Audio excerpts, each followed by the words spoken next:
Some interesting news coming out of Syria.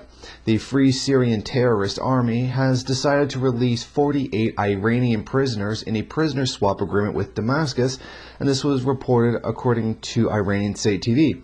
The Syrian government, however, has yet to actually confirm that there has been a release.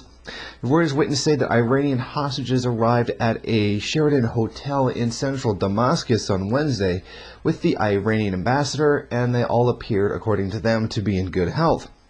Now, the so-called rebels claimed the hostages were carrying out operations on behalf of the Iranian government in the favor of the Syrian government. Iran says that they were actually retired army personnel on a pilgrimage in the south of Damascus. Now, the FSA that they were elite Iranian Revolutionary Guard there to carry out operations against the FSA. However, they've given no evidence to support this claim. Now, a Turkish aid organization, the Humanitarian Relief Foundation Damascus, says they will release 2,130 militants, meaning they're going to exchange the 48 Iranian hostages for 2,130 FSA fighters.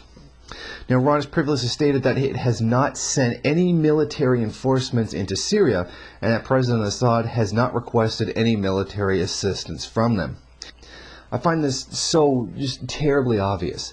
The people who condemned the Iraq rebels, the insurgent fighters that were resisting the U.S. occupation of the country, did frequently take hostages and make demands.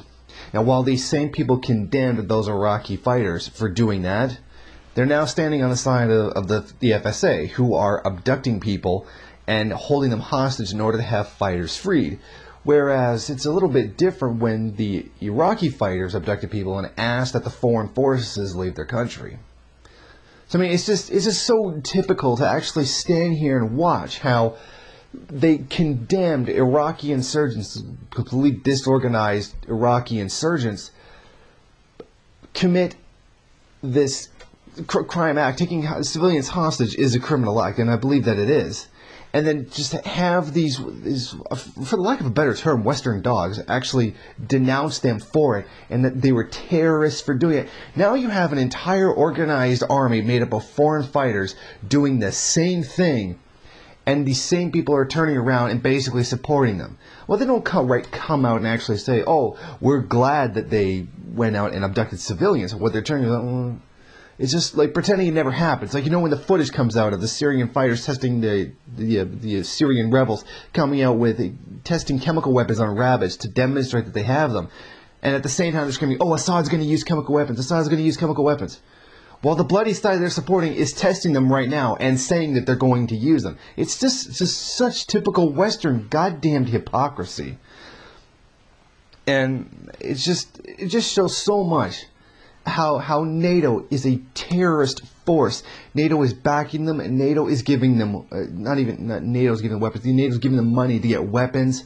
Barack Obama is giving them communications equipment. He's backing them financially. He has publicly said that. There are documents authorizing that has his signature on it, that the vast majority is pretending just doesn't exist. I mean, Barack Obama goes right out in public, walks right up to the media, tells them he's doing it, and then it's still, oh, that's not really happening, you're just making that up.